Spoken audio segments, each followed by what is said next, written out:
segundo tipo de doutrina que a Bíblia nos orienta são doutrinas de homens.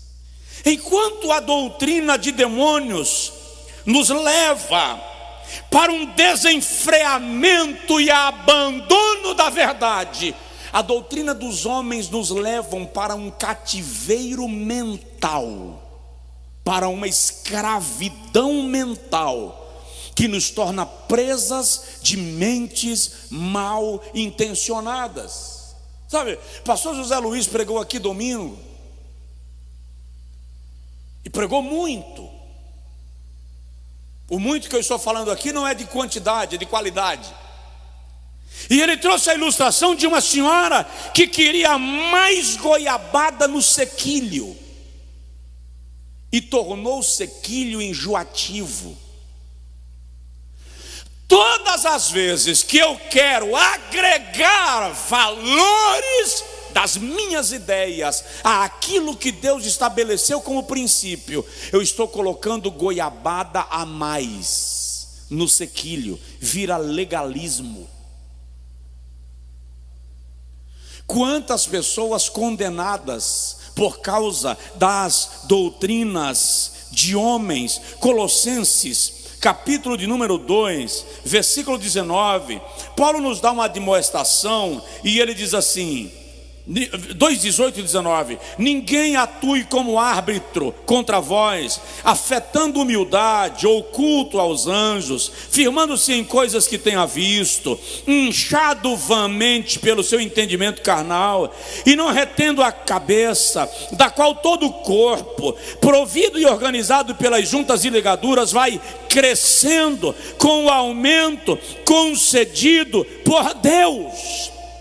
Olha o versículo 20: se morrestes com Cristo quanto aos rudimentos do mundo, por isso, porque vos sujeitais ainda a ordenanças, como se vivesseis no mundo, tais como: não toques, não proves, não manuseies, as quais coisas todas hão de perecer pelo uso, segundo os preceitos e doutrinas dos homens, as quais têm, na verdade, alguma aparência de sabedoria em culto voluntário, humildade fingida, severidade para com o corpo, mas não tem valor algum no combate contra a satisfação da carne.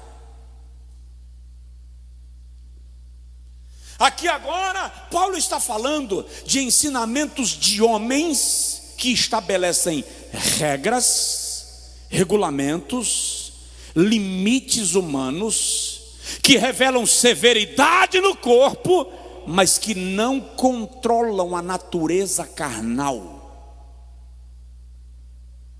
Exemplo: quem tem cachorro em casa? Levanta a mão. Muito bem. Você tem um cachorrinho de estimação que não aguenta ver uma panturrilha.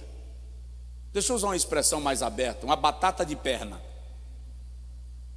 Cada vez que alguém passa com a batata de perna na frente dele, ele vai partir para cima. Aí você coloca uma focinheira, e ele fica preso. E cada vez que uma batata de perna passou dando bobeira, ele olhou, desejou, mas não pôde. Quando você tira a focinheira para dar comida, ela está toda babada. Ele não mordeu nenhuma panturrilha, mas desejou todas as que passaram na frente dele. Ou seja, é severidade do corpo, mas não transforma a natureza. O Evangelho de Jesus Cristo não veio para estabelecer mordaças. O Evangelho de Cristo não veio estabelecer algemas. O Evangelho de Cristo não veio estabelecer prisões. O Evangelho de Cristo veio operar transformação.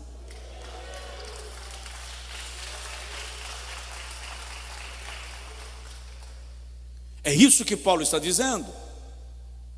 E olha aqui no versículo 21, o apóstolo Paulo diz que essas doutrinas de homens são escravizadoras.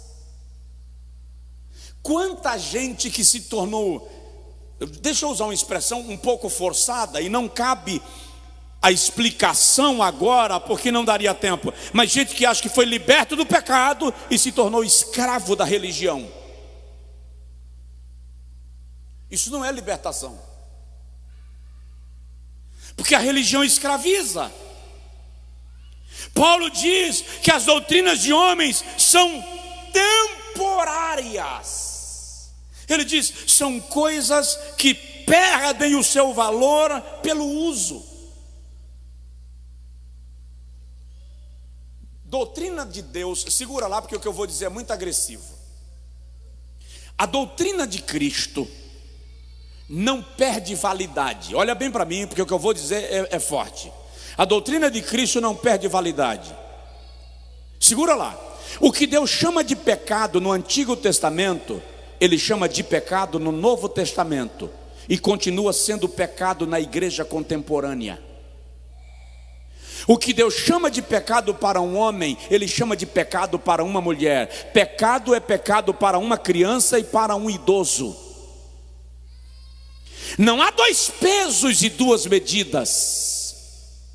Se deixou de ser pecado, é porque nunca foi.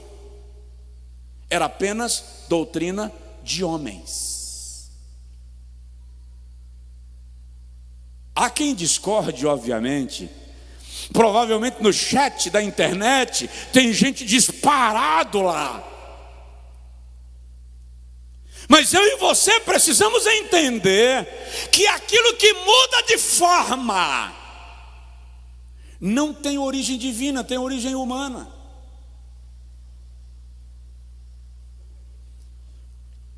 Eu estava falando ontem com alguns irmãos que estavam comigo aqui, nós ficamos até um pouco mais tarde.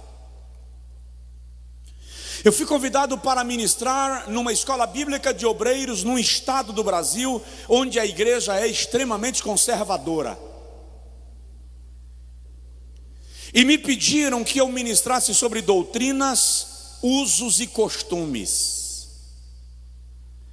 E de vez em quando me colocam nessa saia justa, porque não obstante eu ter uma mentalidade conservadora, eu consegui me libertar do extremismo.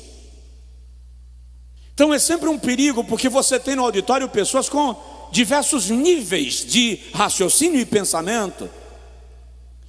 E quando eu estava ministrando sobre doutrinas, usos e costumes, o presidente da convenção daquele estado, um senhor, 70 anos aproximadamente, extremamente conservador, se colocou em pé e pediu a palavra.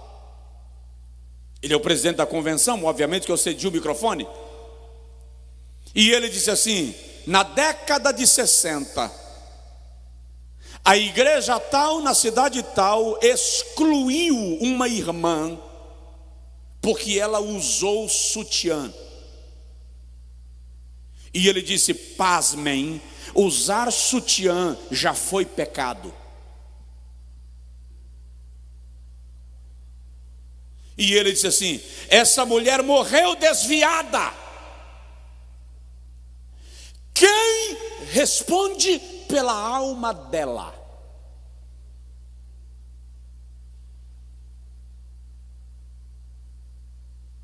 Doutrinas de homens. Houve uma época que os homens que usassem calça social tinham que usar uma dobra para dentro, uma dobra italiana, bainha italiana, como era chamado. Se não fosse assim, era pecado. Deixa eu ver meu paletó. Eu já cheguei em lugares que eu não poderia usar um paletó assim, com uma abertura atrás, com duas, então, escândalo dobrado. Não é permitido.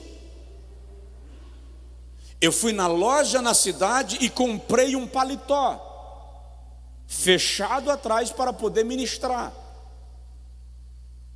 Eu estou censurando o pastor daquela igreja? Não. Eu estou falando de um padrão de doutrina de homens que estabelecem regulamentações, que revelam severidade do corpo, mas que não atuam na transformação da natureza do homem.